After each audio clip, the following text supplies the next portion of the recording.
Durante a Segunda Guerra Mundial, enquanto o mundo observava tanques avançando, bandeiras sendo erguidas e discursos ecoando em praças lotadas, uma outra guerra acontecia longe das frentes de batalha, dentro das casas, das ruas e da mente dos civis alemães. Viver sob o regime nazista não significava apenas obedecer leis rígidas ou apoiar um governo autoritário. Significava aprender a medir cada palavra, desconfiar do próprio vizinho e, muitas vezes, do próprio filho. O medo não vinha apenas da Gestapo ou das SS, mas da incerteza constante. Quem está ouvindo? Quem pode denunciar? A propaganda prometia ordem, orgulho nacional e um futuro grandioso, mas a realidade cotidiana era marcada por vigilância, racionamento, bombardeios e uma pressão psicológica sufocante. Crianças eram treinadas para idolatrar o Führer antes mesmo de compreender o que era política. Famílias eram divididas por ideologia. Pessoas comuns desapareciam da noite para o dia e ninguém fazia perguntas, porque perguntar também podia ser perigoso. Este vídeo não é sobre os líderes do Terceiro Reich, nem sobre grandes batalhas. É sobre a vida real de pessoas comuns que tentaram sobreviver em um sistema que controlava pensamentos, emoções e até o silêncio. Ao longo dos próximos minutos, você vai descobrir como era acordar todos os dias sem saber se aquele seria o último em liberdade. E como uma sociedade inteira foi moldada pelo medo, pela manipulação e pela obediência cega. Assista até o final, porque a verdade sobre o cotidiano civil sob o nazismo é mais perturbadora do que muitos imaginam. Quando Adolf Hitler chegou ao poder em 1933, a Alemanha era um país ferido. A derrota na Primeira Guerra Mundial, a humilhação do Tratado de Versalhes, a hiperinflação que destruiu economias inteiras e o desemprego em massa haviam corroído a confiança da população em qualquer forma de governo. Para milhões de civis, a República de Weimar representava caos, instabilidade e vergonha nacional. Foi nesse cenário que o nazismo se apresentou não como uma ditadura violenta, mas como uma promessa de ordem, disciplina e reconstrução. Nos primeiros anos, a vida cotidiana de muitos alemães pareceu, de fato, melhorar. Grandes obras públicas reduziram o desemprego, como a construção das Autobahnen. A indústria voltou a crescer, salários foram estabilizados e eventos públicos transmitiam uma sensação de pertencimento coletivo. Para o cidadão comum, o regime parecia devolver dignidade a um país que havia sido jogado de joelhos. O rádio levava discursos inflamados a milhões de lares, enquanto desfiles, bandeiras e uniformes criavam a imagem de uma nação finalmente unida. Mas essa sensação de normalidade tinha bases perigosas. Desde o início, direitos civis começaram a desaparecer quase sem resistência. A liberdade de imprensa foi eliminada, partidos políticos proibidos e sindicatos dissolvidos. Muitos aceitaram essas mudanças não por fanatismo, mas por cansaço do caos anterior. O argumento era simples e eficaz: abrir mão de algumas liberdades em troca de segurança e estabilidade. Para grande parte da população, parecia um acordo aceitável. A propaganda nazista foi essencial para sustentar essa ilusão. Joseph Goebbels compreendia como poucos o poder da repetição e da emoção. Jornais, filmes, cartazes e transmissões de rádio reforçavam a narrativa de que o regime trabalhava pelo bem do povo alemão. Problemas econômicos, sociais e até morais eram atribuídos a inimigos internos e externos: judeus, comunistas, estrangeiros e degenerados. Assim, a população era convencida de que qualquer sofrimento era necessário para proteger a nação. No cotidiano, o controle se infiltrava de forma quase imperceptível. As organizações nazistas passaram a ocupar todos os espaços da vida civil. Havia associações para trabalhadores, mulheres, jovens e até para o lazer. Participar não era oficialmente obrigatório, mas a recusa chamava a atenção. Pouco a pouco, a linha entre escolha e imposição desapareceu. Estar fora significava ser visto como suspeito. Ao mesmo tempo, a violência política se tornava rotina, ainda que muitas vezes distante dos olhos da maioria. Prisões arbitrárias, espancamentos e campos de concentração já existiam nos primeiros anos do regime, mas eram apresentados como medidas contra criminosos e inimigos do Estado. Para o cidadão comum, era fácil acreditar que apenas os culpados estavam sendo punidos. Questionar essa versão exigia coragem e disposição para enfrentar consequências graves. A ilusão da ordem funcionava porque oferecia conforto psicológico. Em vez de enfrentar a complexidade dos problemas sociais, o regime fornecia respostas simples e culpados claros. Isso permitia que muitos civis seguissem suas vidas acreditando que estavam do lado certo da história. Ir ao trabalho, cuidar da família e celebrar feriados nacionais parecia normal, mesmo enquanto a repressão se aprofundava.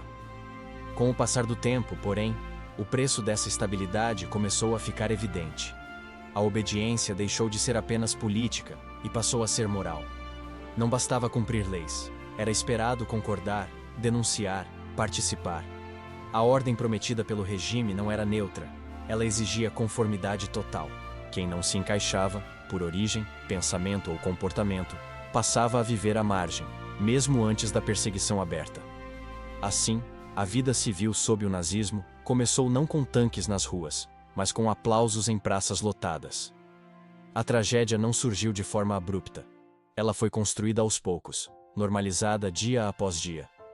A Alemanha não acordou um dia em uma ditadura totalitária. Ela caminhou até lá, acreditando que a ordem valia qualquer sacrifício. E quando muitos perceberam o que haviam perdido, já era tarde demais para voltar atrás. À medida que o regime nazista se consolidava, a promessa inicial de ordem começou a revelar seu verdadeiro alicerce: o controle absoluto da sociedade por meio do medo e da vigilância constante. Para os civis alemães, a ameaça já não vinha apenas do Estado de forma abstrata, mas de algo muito mais próximo e perturbador: as próprias pessoas ao redor. A Alemanha nazista transformou o convívio social em um campo minado, onde qualquer palavra fora do tom correto podia se tornar uma sentença. A Gestapo, a polícia secreta do regime, ganhou fama de onipresente, mas a realidade era ainda mais inquietante. Ela não precisava estar em todos os lugares, porque a própria população fazia grande parte do trabalho. Milhares de denúncias que levavam à prisão de civis comuns não partiam de agentes oficiais, mas de vizinhos, colegas de trabalho, parentes distantes e até amigos próximos. Um comentário crítico feito em tom de brincadeira, uma queixa sobre racionamento ou uma simples expressão de cansaço da guerra podiam ser interpretados como traição. Esse sistema de delação não surgiu por acaso. O regime estimulava ativamente a denúncia como um ato de lealdade ao Führer. Propaganda oficial exaltava o bom cidadão que alertava as autoridades sobre comportamentos suspeitos. Em um ambiente onde a ideologia era tratada como dever moral, denunciar deixava de ser visto como traição pessoal e passava a ser apresentado como responsabilidade cívica. O resultado foi a corrosão completa da confiança social. Dentro dos prédios residenciais, o silêncio tornou-se uma regra de sobrevivência. Conversas políticas desapareciam das mesas de jantar. Cortinas eram fechadas antes de ligar o rádio estrangeiro, algo proibido e severamente punido. Muitos falavam em sussurros, mesmo dentro de casa, porque crianças eram incentivadas a relatar comportamentos anti-alemães, aprendidos na escola ou na juventude hitlerista. Em inúmeros casos documentados, pais foram investigados após comentários feitos pelos próprios filhos. Nos locais de trabalho, a vigilância também era intensa. Supervisores alinhados ao partido nazista observavam atitudes, opiniões e até expressões faciais. Funcionários considerados pouco entusiasmados com discursos ou celebrações oficiais eram marcados como suspeitos. A ascensão profissional passou a depender não apenas de competência, mas de demonstrações públicas de fidelidade ao regime. Muitos civis aprenderam rapidamente que a neutralidade não era suficiente, era preciso parecer convencido. A denúncia, porém, nem sempre era motivada por ideologia. Rivalidades pessoais, inveja, disputas familiares e vinganças foram canalizadas para dentro do sistema repressivo. O Estado oferecia o instrumento perfeito para resolver conflitos privados. Uma acusação anônima bastava para colocar alguém sob investigação.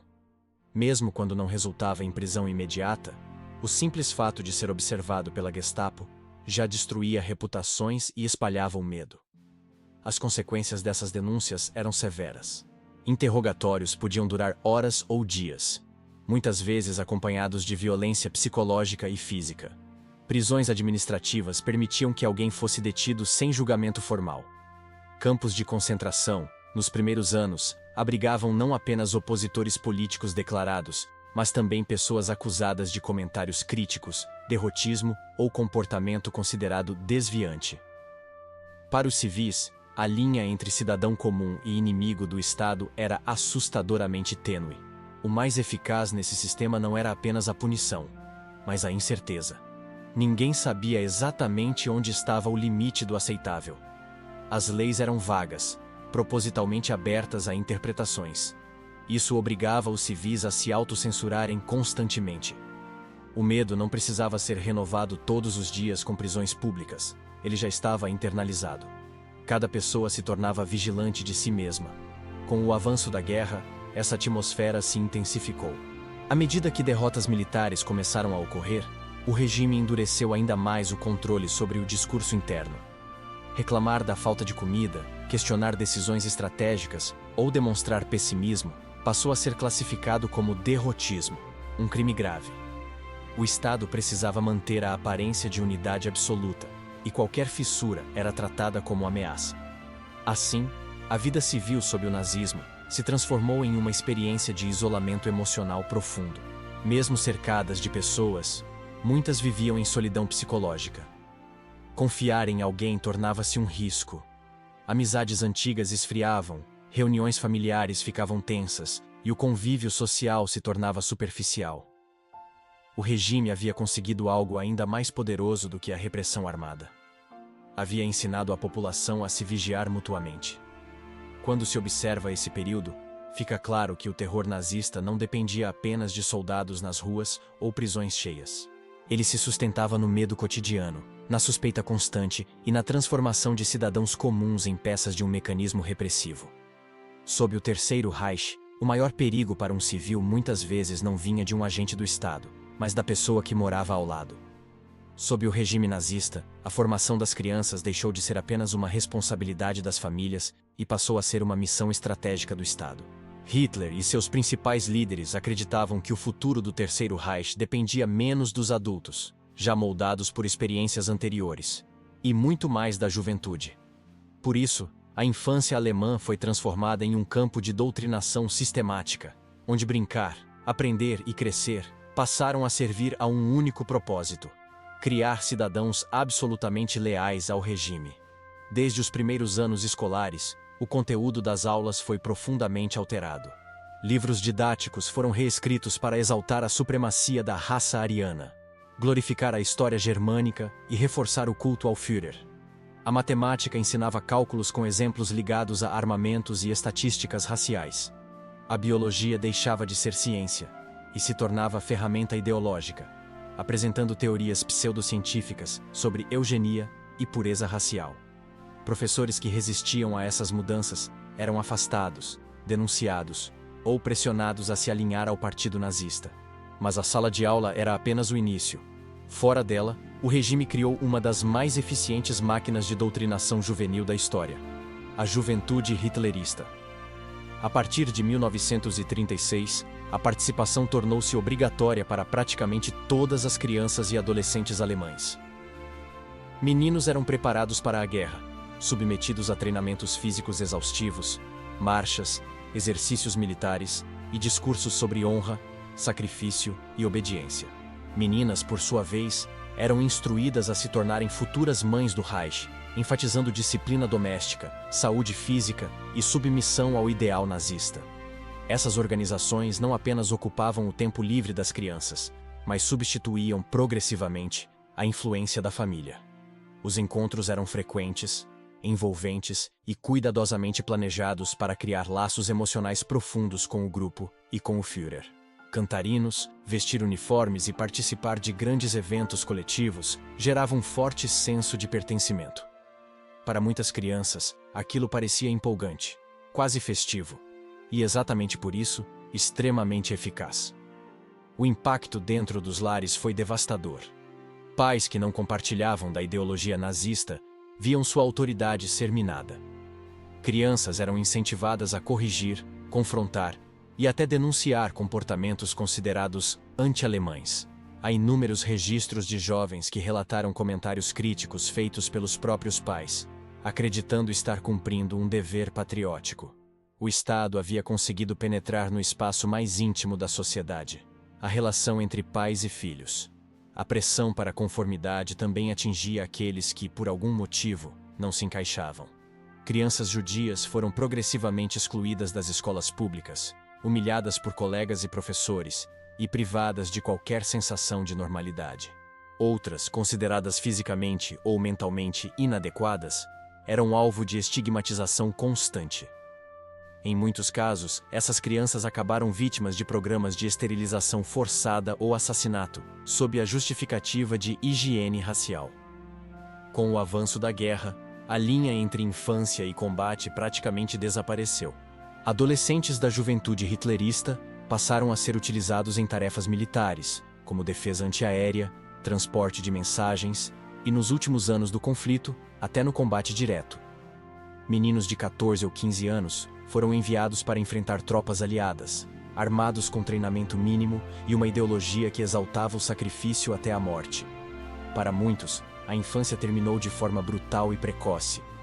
O regime celebrava esses jovens como heróis, enquanto escondia o custo humano dessa política. Famílias recebiam notícias de filhos mortos com discursos oficiais sobre honra e dever cumprido, mesmo quando a dor e o vazio eram irreparáveis. Questionar esse sacrifício era visto como traição, e o luto precisava ser silencioso. Ao moldar a juventude, o nazismo não apenas garantiu soldados e seguidores, mas criou uma geração profundamente marcada por culpa, trauma e desilusão. Após o fim da guerra, muitos desses jovens tiveram que confrontar a realidade das atrocidades cometidas em nome de ideias que aprenderam a venerar desde a infância. A doutrinação foi tão profunda que, para alguns, o processo de desaprender levou uma vida inteira. A história das crianças sob o Terceiro Reich revela uma das faces mais perturbadoras do regime: a capacidade de roubar não apenas vidas, mas também futuros. Ao transformar educação em propaganda e infância em instrumento político, o nazismo deixou cicatrizes que ultrapassaram gerações, um lembrete sombrio de como regimes autoritários começam conquistando mentes jovens antes de dominar completamente uma sociedade. À medida que o regime nazista aprofundava seu controle sobre a sociedade alemã, o impacto deixou de ser apenas público e passou a invadir o espaço mais íntimo da vida civil: o lar. A casa, tradicionalmente vista como refúgio contra as tensões do mundo externo, transformou-se em um ambiente de cautela, silêncio e desconfiança. Sob o Terceiro Reich, até mesmo as relações familiares passaram a ser moldadas pelo medo e pela ideologia. O nazismo não se limitava a exigir obediência política. Ele buscava conformidade total, inclusive emocional e moral. Para o regime, a lealdade ao Führer deveria estar acima de qualquer vínculo pessoal. Essa ideia foi reforçada constantemente por meio da propaganda, da educação e das organizações de massa. Pouco a pouco, muitos civis aprenderam que amar demais a própria família, acima do Estado, podia ser interpretado como fraqueza ou suspeita. Dentro das casas, conversas políticas tornaram-se raras e cuidadosas. Pais evitavam expressar opiniões, mesmo em ambientes privados, com receio de que filhos repetissem algo na escola ou em atividades da juventude hitlerista. O silêncio passou a ser uma forma de autopreservação. Não era incomum que famílias inteiras adotassem códigos implícitos, evitando certos temas ou mudando de assunto ao menor sinal de risco. O medo não precisava ser verbalizado, ele estava sempre presente. A divisão ideológica entre gerações foi uma das consequências mais profundas desse sistema. Muitos adultos, formados antes da ascensão nazista, mantinham reservas ou críticas silenciosas ao regime. Já os filhos, expostos desde cedo à doutrinação intensa, frequentemente acreditavam sinceramente na ideologia oficial. Isso criava conflitos invisíveis, mas dolorosos. Pais viam seus filhos se tornarem estranhos, repetindo discursos do partido com convicção, enquanto filhos passavam a enxergar os pais como ultrapassados, fracos ou politicamente não confiáveis. Em alguns casos, essa divisão teve consequências trágicas. Há registros históricos de jovens que denunciaram membros da própria família às autoridades. Um comentário crítico, uma piada mal colocada, ou até a recusa em fazer a saudação nazista, podiam ser suficientes para acionar investigações. Para o regime, esses atos eram exaltados como exemplos de coragem cívica. Para as famílias, representavam rupturas irreparáveis. Casamentos também sofreram forte pressão ideológica. A escolha do parceiro deixou de ser apenas uma decisão pessoal e passou a envolver critérios raciais e políticos. Casais mistos, especialmente entre judeus e não-judeus, tornaram-se alvos diretos de perseguição após as leis de Nuremberg. Mesmo entre alemães considerados arianos, diferenças de opinião política podiam destruir relações. A suspeita constante corroía a intimidade e minava a confiança mútua. O regime também interferiu diretamente na estrutura familiar ao promover políticas de controle social. Mulheres eram incentivadas a abandonar carreiras para se dedicarem exclusivamente à maternidade, enquanto homens eram pressionados a se tornarem exemplos de virilidade e disciplina. Famílias que se encaixavam no ideal nazista recebiam benefícios e reconhecimento público. As que não se adequavam eram marginalizadas, vigiadas ou punidas de forma indireta. Com o avanço da guerra, as tensões dentro dos lares se intensificaram ainda mais. O racionamento de alimentos, a ausência de homens enviados ao fronte e o aumento dos bombardeios criaram um ambiente de constante estresse. Notícias de mortes eram entregues por oficiais com discursos padronizados, exaltando o sacrifício pela pátria. O luto precisava ser contido. Demonstrar revolta ou questionar a guerra podia ser interpretado como derrotismo, um crime grave. Para muitas famílias, o medo não vinha apenas do Estado, mas da possibilidade de errar. Errar uma palavra, um gesto, uma reação emocional. A ideologia nazista não tolerava ambiguidade. Esperava-se entusiasmo, orgulho e confiança inabalável na vitória. Qualquer demonstração de dúvida era perigosa. Assim, lares inteiros passaram a encenar uma normalidade forçada, escondendo angústias profundas sob uma aparência de conformidade. Quando o regime começou a ruir, o impacto psicológico dessas divisões veio à tona. Muitas famílias descobriram que haviam passado anos vivendo juntas, mas emocionalmente separadas. A guerra deixou não apenas cidades destruídas, mas lares marcados por silêncio, culpa e ressentimento. Filhos que acreditaram cegamente na ideologia tiveram de lidar com a realidade dos crimes cometidos em nome dela. Pais que se calaram carregaram o peso de não terem protegido, ensinado ou resistido. A história das famílias sob o nazismo revela um aspecto essencial do totalitarismo. Ele não precisa destruir lares fisicamente para vencê-los. Basta infiltrar o medo, incentivar a desconfiança e colocar a ideologia acima dos vínculos humanos. No Terceiro Reich, o maior campo de batalha não estava apenas nas trincheiras, mas dentro das casas, onde o amor, a confiança e o silêncio lutavam diariamente para sobreviver. Com o início da Segunda Guerra Mundial, a realidade dos civis alemães mudou de forma radical. A promessa de prosperidade e estabilidade, tão explorada pela propaganda nazista nos anos anteriores, começou a se desfazer diante das exigências de uma guerra total. Para a população comum, o conflito não era vivido apenas por meio de notícias do fronte, mas principalmente na mesa vazia, nas longas filas, no frio das casas mal aquecidas e na luta diária para sobreviver com cada vez menos recursos. O racionamento tornou-se parte da rotina logo nos primeiros anos da guerra. Alimentos básicos como pão, carne, açúcar, manteiga e ovos passaram a ser controlados por meio de cartões de racionamento. Cada família recebia cotas rigorosamente calculadas, muitas vezes insuficientes para uma alimentação adequada. A situação era ainda mais difícil para idosos, doentes e crianças. A fome não se manifestava apenas como escassez extrema, mas como uma constante sensação de privação que corroía o corpo e o ânimo. Enquanto isso, o regime insistia em manter uma imagem de força e abundância. A propaganda oficial afirmava que o povo alemão estava unido e disposto a fazer sacrifícios pelo bem da pátria. Cartazes e transmissões de rádio exaltavam a ideia de que suportar a fome era um ato de patriotismo. Comer menos, reclamar menos e trabalhar mais eram apresentados como deveres morais. Questionar o racionamento ou demonstrar insatisfação podia ser interpretado como derrotismo. Na prática, a desigualdade era evidente.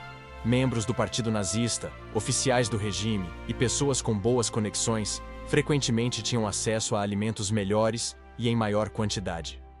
O mercado negro floresceu rapidamente, tornando-se uma alternativa perigosa, mas necessária, para muitas famílias. Trocas ilegais de comida, roupas e objetos de valor passaram a acontecer às escondidas. Quem fosse pego poderia enfrentar punições severas, incluindo prisão. Ainda assim, para muitos civis, o risco era preferível à fome. As mulheres desempenharam um papel central nessa luta diária. Com milhões de homens enviados ao fronte, Elas assumiram não apenas o cuidado da casa e dos filhos, mas também longas jornadas de trabalho em fábricas e serviços essenciais. Ao mesmo tempo, precisavam enfrentar filas intermináveis, lidar com a escassez e improvisar refeições com ingredientes cada vez mais limitados. Livros de receitas da época ensinavam como substituir carne por restos, cascas e produtos de baixa qualidade. A criatividade tornou-se uma ferramenta de sobrevivência. À medida que a guerra avançava e as derrotas militares se acumulavam, a situação se agravava. Bombardeios aliados destruíam fábricas, depósitos e linhas de transporte, dificultando ainda mais o abastecimento. Cidades inteiras passaram a viver sob constante ameaça aérea, obrigando civis a passar noites em abrigos subterrâneos. O sono era interrompido por sirenes, explosões e medo. No dia seguinte, a vida precisava continuar como se nada tivesse acontecido. Mesmo diante desse cenário, o regime se recusava a admitir dificuldades reais. As notícias divulgadas eram cuidadosamente manipuladas. Derrotas eram minimizadas ou transformadas em recuos estratégicos. A fome era apresentada como temporária. A vitória final era sempre anunciada como próxima. Para muitos civis, manter a fé nessa narrativa era uma forma de preservar a sanidade. Admitir que tudo estava ruindo significava encarar um vazio assustador. Crianças cresceram nesse ambiente de privação. Brinquedos desapareceram, roupas eram remendadas inúmeras vezes e a alimentação precária afetava a saúde e o desenvolvimento. Ainda assim, esperava-se que demonstrassem entusiasmo patriótico. Canções, juramentos e celebrações oficiais continuavam, mesmo quando a realidade já não sustentava o discurso. A distância entre propaganda e vida cotidiana tornava-se cada vez mais evidente. O cansaço psicológico era profundo. A fome constante, o medo dos bombardeios e a perda de familiares no fronte criaram uma sociedade exausta. No entanto, o regime não permitia que esse desgaste fosse expressado publicamente. Reclamar era perigoso. Demonstrar tristeza excessiva podia levantar suspeitas. Assim, muitos civis aprenderam a sofrer em silêncio, escondendo o desespero atrás de uma aparência de normalidade.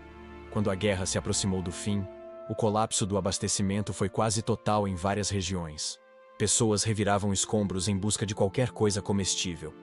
Doenças relacionadas à desnutrição tornaram-se comuns.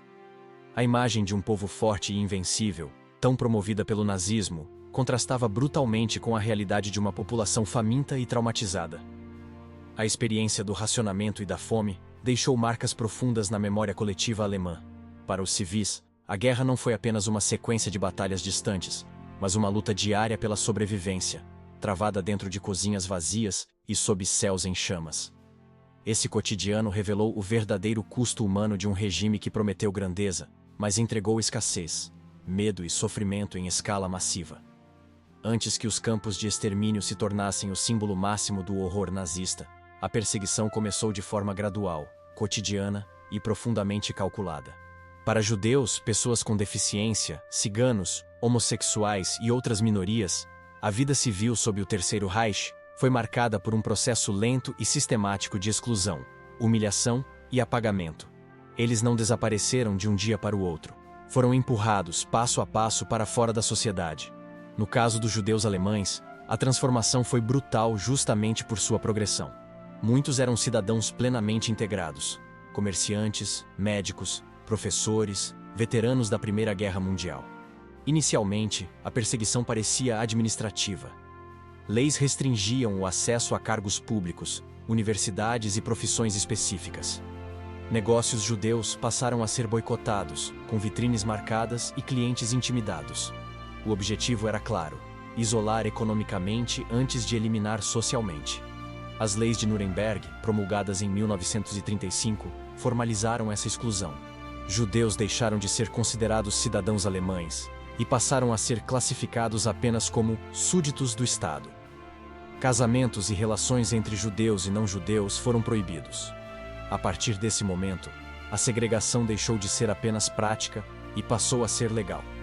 Para os civis judeus, a vida cotidiana se tornou uma sequência de portas fechadas, direitos retirados e olhares hostis. A humilhação pública era parte essencial desse processo. Judeus eram forçados a adotar nomes identificáveis, portar documentos especiais E mais tarde, usar a estrela amarela. Em escolas, crianças judias eram hostilizadas, isoladas ou expulsas. No transporte público, em parques e até em bancos de praça, surgiam placas proibindo sua presença. O objetivo não era apenas controlar, mas desumanizar, fazer com que a exclusão parecesse normal aos olhos da maioria. Paralelamente, pessoas com deficiência física ou mental passaram a ser tratadas como um problema a ser eliminado. O regime nazista defendia a ideia de que indivíduos considerados improdutivos enfraqueciam a nação.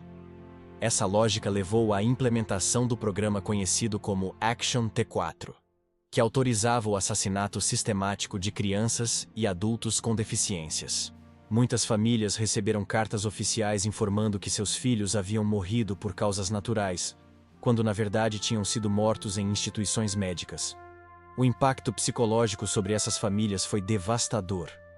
Pais eram pressionados a entregar seus filhos para instituições estatais, acreditando que receberiam cuidados especializados. Em vez disso, essas crianças eram vítimas de negligência, fome ou assassinato direto. O medo se espalhou rapidamente. Ter um filho com deficiência tornou-se motivo de terror silencioso. Muitas famílias esconderam parentes, evitando qualquer contato com autoridades médicas. Outras minorias também foram alvo da repressão cotidiana. Ciganos foram perseguidos, monitorados e, mais tarde, deportados em massa. Homossexuais eram presos com base em leis ampliadas que criminalizavam qualquer comportamento considerado desviante. Testemunhas de Jeová foram encarceradas por se recusarem a jurar lealdade ao Führer. Cada grupo era tratado como uma ameaça à ordem moral e racial que o regime pretendia impor. Para a maioria da população alemã, essa exclusão acontecia diante dos olhos, mas era frequentemente ignorada ou racionalizada.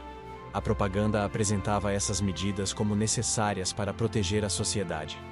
Muitos civis, ocupados com suas próprias dificuldades, preferiram não ver. Outros se beneficiaram diretamente.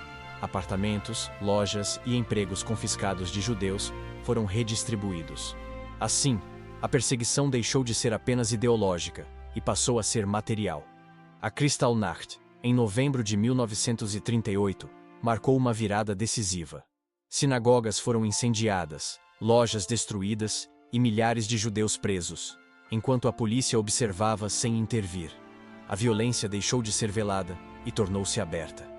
Ainda assim, o regime conseguiu apresentar o pogrom como uma reação espontânea da população, ocultando sua coordenação estatal. Para os judeus alemães, ficou claro que não havia mais proteção possível. Durante a guerra, a situação se deteriorou rapidamente. Deportações começaram a partir de cidades alemãs, muitas vezes à luz do dia. Vizinhos viam famílias inteiras sendo retiradas de suas casas com poucas malas, sem retorno. O silêncio que acompanhava essas cenas era ensurdecedor. Poucos perguntavam para onde estavam sendo levados. Perguntar demais era perigoso. O mais perturbador desse processo foi sua normalização. A exclusão se tornou parte da rotina urbana. As vítimas desapareceram gradualmente das ruas, das escolas, dos locais de trabalho. Para quem ficava, a ausência se tornava algo com o qual se aprendia a conviver. O regime havia conseguido tornar invisível um crime em andamento.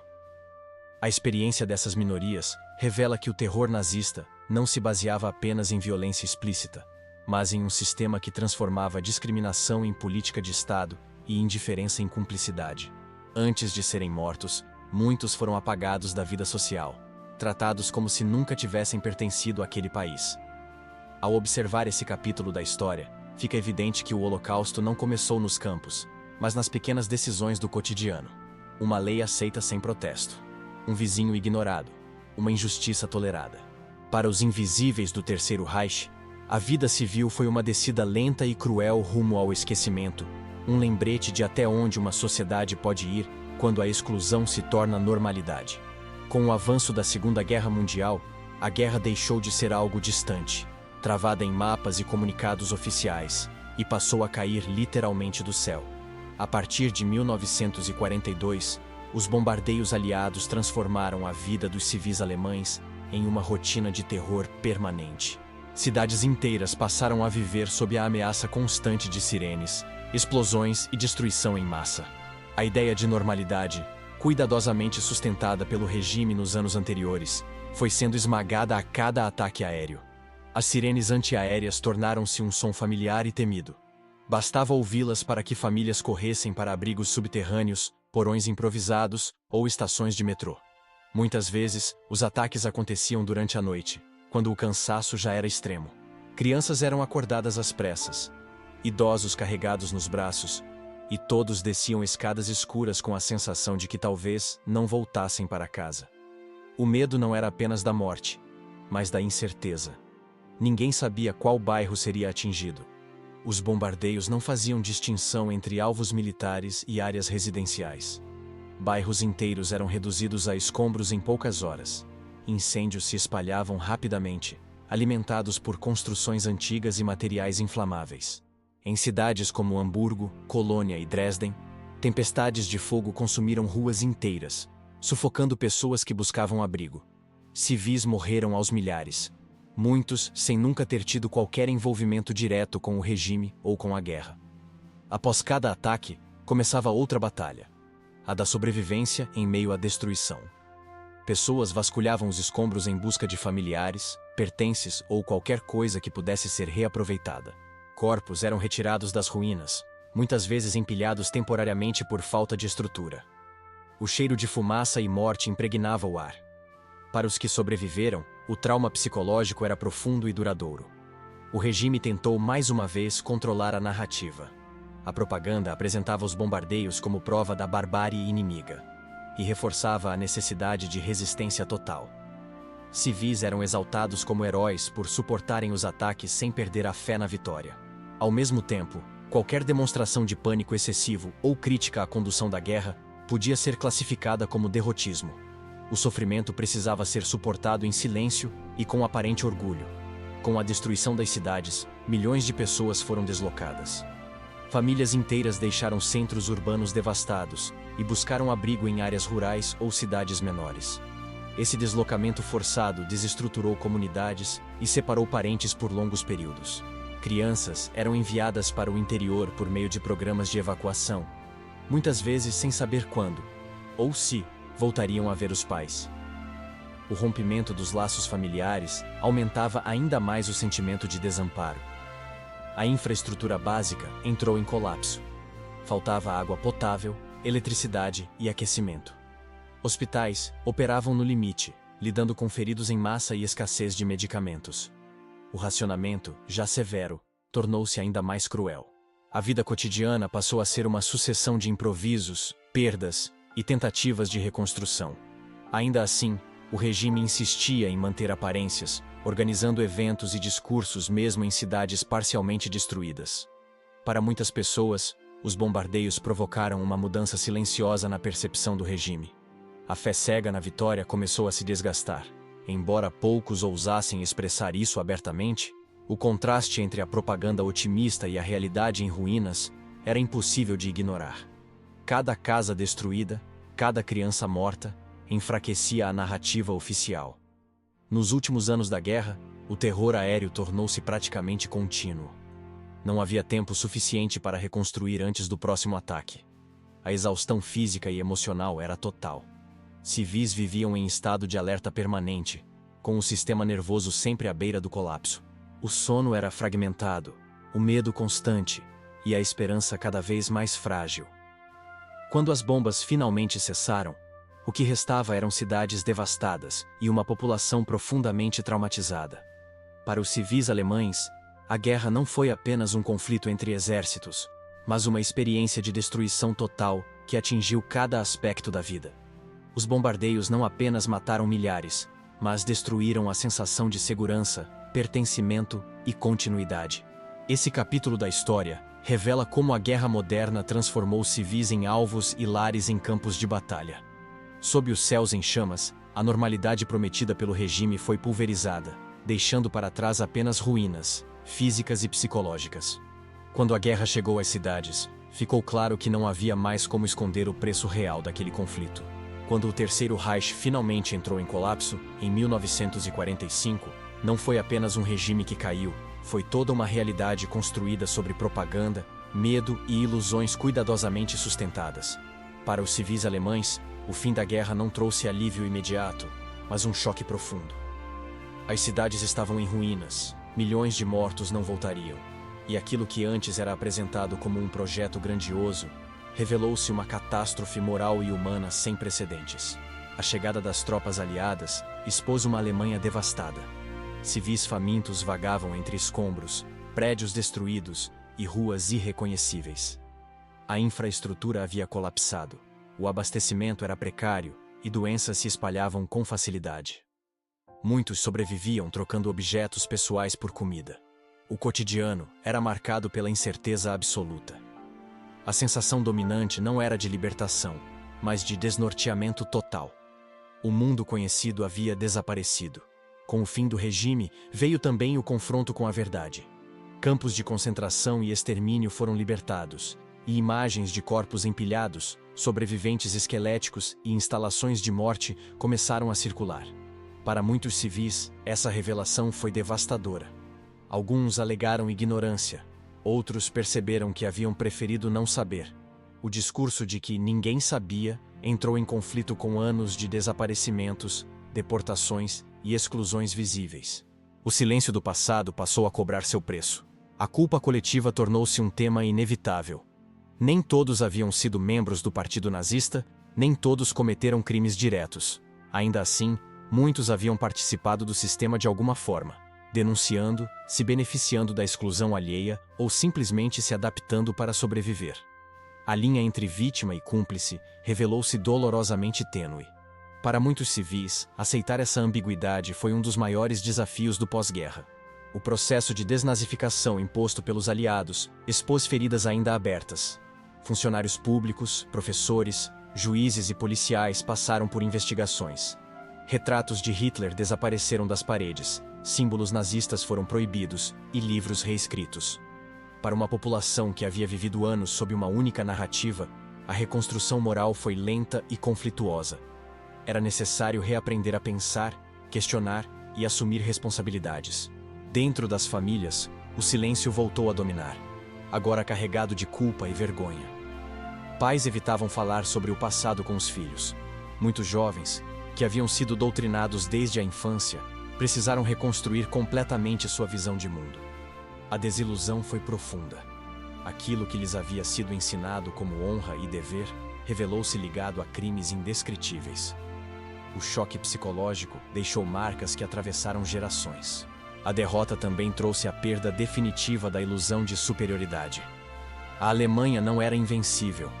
O povo escolhido não estava acima de ninguém. A realidade impôs uma verdade dura. O sofrimento causado ao mundo retornou, de outra forma, para dentro do próprio país. Cidades destruídas, famílias despedaçadas e uma nação moralmente ferida eram o saldo final. Ainda assim, em meio aos escombros, iniciou-se um lento processo de reconstrução. Não apenas de prédios e estradas, mas de valores. Encarar o passado tornou-se uma necessidade dolorosa, mas inevitável. A memória das vítimas passou a ocupar um espaço central na tentativa de impedir que a história se repetisse. Para muitos civis, reconhecer erros e responsabilidades foi um ato tão difícil quanto essencial. O fim da ilusão nazista deixou uma lição amarga. Regimes totalitários não sobrevivem apenas pela força, mas pela adaptação cotidiana das pessoas comuns. O Terceiro Reich não foi sustentado apenas por líderes e soldados, mas por uma sociedade que, por medo, conveniência ou crença, aprendeu a aceitar o inaceitável. Ao olhar para trás, a vida dos civis sob o nazismo revela uma verdade inquietante. A barbárie não começa apenas com violência explícita, mas com pequenas concessões diárias, silêncios repetidos e escolhas feitas para sobreviver. Quando a guerra terminou, o que restou não foram apenas ruínas físicas, mas uma consciência coletiva obrigada a encarar as consequências de ter vivido e permitido um dos períodos mais sombrios da história humana. Quando observamos a vida dos civis sob o regime nazista, é fácil cair na tentação de enxergar tudo em termos absolutos, vítimas de um lado, culpados do outro. Mas a realidade histórica é mais desconfortável. O Terceiro Reich não se sustentou apenas pela violência explícita, pelas SS ou pelos campos de extermínio. Ele se manteve porque conseguiu transformar o cotidiano em um espaço de adaptação, silêncio e normalização do absurdo. Foi assim que uma sociedade inteira aprendeu a conviver com o medo sem perceber de início o preço que estava pagando. Para milhões de civis, a vida seguiu em meio a contradições profundas. Trabalhava-se, criavam-se filhos, celebravam-se datas oficiais, enquanto direitos desapareciam, pessoas sumiam e a propaganda ocupava cada canto da existência. Muitos não se viam como parte de um sistema criminoso, mas como indivíduos tentando sobreviver em tempos difíceis. E foi justamente essa sensação de normalidade, frágil e artificial, que permitiu que o regime avançasse sem grandes resistências internas. O medo teve um papel central nesse processo. Medo de falar, de questionar, de discordar. Medo de perder o emprego, a liberdade, a família. O silêncio passou a ser uma estratégia de sobrevivência.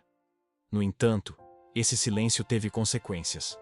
Ao evitar o confronto, a sociedade permitiu que a exclusão se transformasse em perseguição, e que a perseguição evoluísse para o extermínio. A fronteira entre autopreservação e cumplicidade tornou-se cada vez mais difícil de definir. As crianças, moldadas desde cedo pela doutrinação, cresceram acreditando em ideias que lhes foram apresentadas como verdades absolutas. Muitas só compreenderam a dimensão do engano anos depois, quando os escombros físicos e morais da guerra já estavam espalhados por toda a Alemanha. O impacto psicológico desse despertar foi devastador. Reaprender a pensar, questionar e sentir empatia tornou-se um desafio coletivo que atravessou gerações. Para as minorias perseguidas, a vida civil sob o nazismo foi uma descida lenta e cruel rumo ao apagamento. Antes da morte, veio a exclusão. Antes da exclusão, a humilhação. E antes de tudo isso, a indiferença de quem observava e seguia adiante. A violência extrema não surgiu do nada. Ela foi construída passo a passo, com leis, discursos e pequenas concessões diárias aceitas como normais. Quando o regime caiu, o choque foi inevitável. A derrota militar revelou não apenas a fragilidade do projeto nazista, mas também o vazio deixado por anos de manipulação. A Alemanha precisou enfrentar não só a reconstrução material, mas um processo doloroso de reflexão moral. A pergunta que ecoava não era apenas como isso aconteceu, mas até que ponto nós permitimos que isso acontecesse. Essa história não pertence apenas ao passado. Ela serve como um alerta permanente. Regimes autoritários não surgem apenas pela força, mas pela promessa de soluções simples para problemas complexos. Eles prosperam quando a população troca direitos por segurança, liberdade por estabilidade, consciência por conveniência. O nazismo mostrou até onde esse caminho pode levar. Ao lembrar da vida real dos civis sob o Terceiro Reich, é fundamental entender que o perigo não está apenas em líderes extremistas, mas na normalização do medo, da exclusão e do silêncio.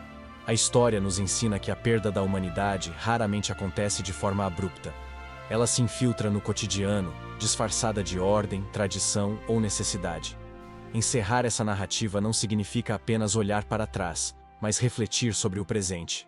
Porque os maiores horrores da história não foram cometidos apenas por monstros, mas por pessoas comuns que, em algum momento, pararam de questionar. A memória dessas vidas, marcadas pelo medo, pela adaptação e pela dor, existe para lembrar que a responsabilidade coletiva começa nas pequenas escolhas. E que quando o silêncio se torna regra, a liberdade já está em perigo.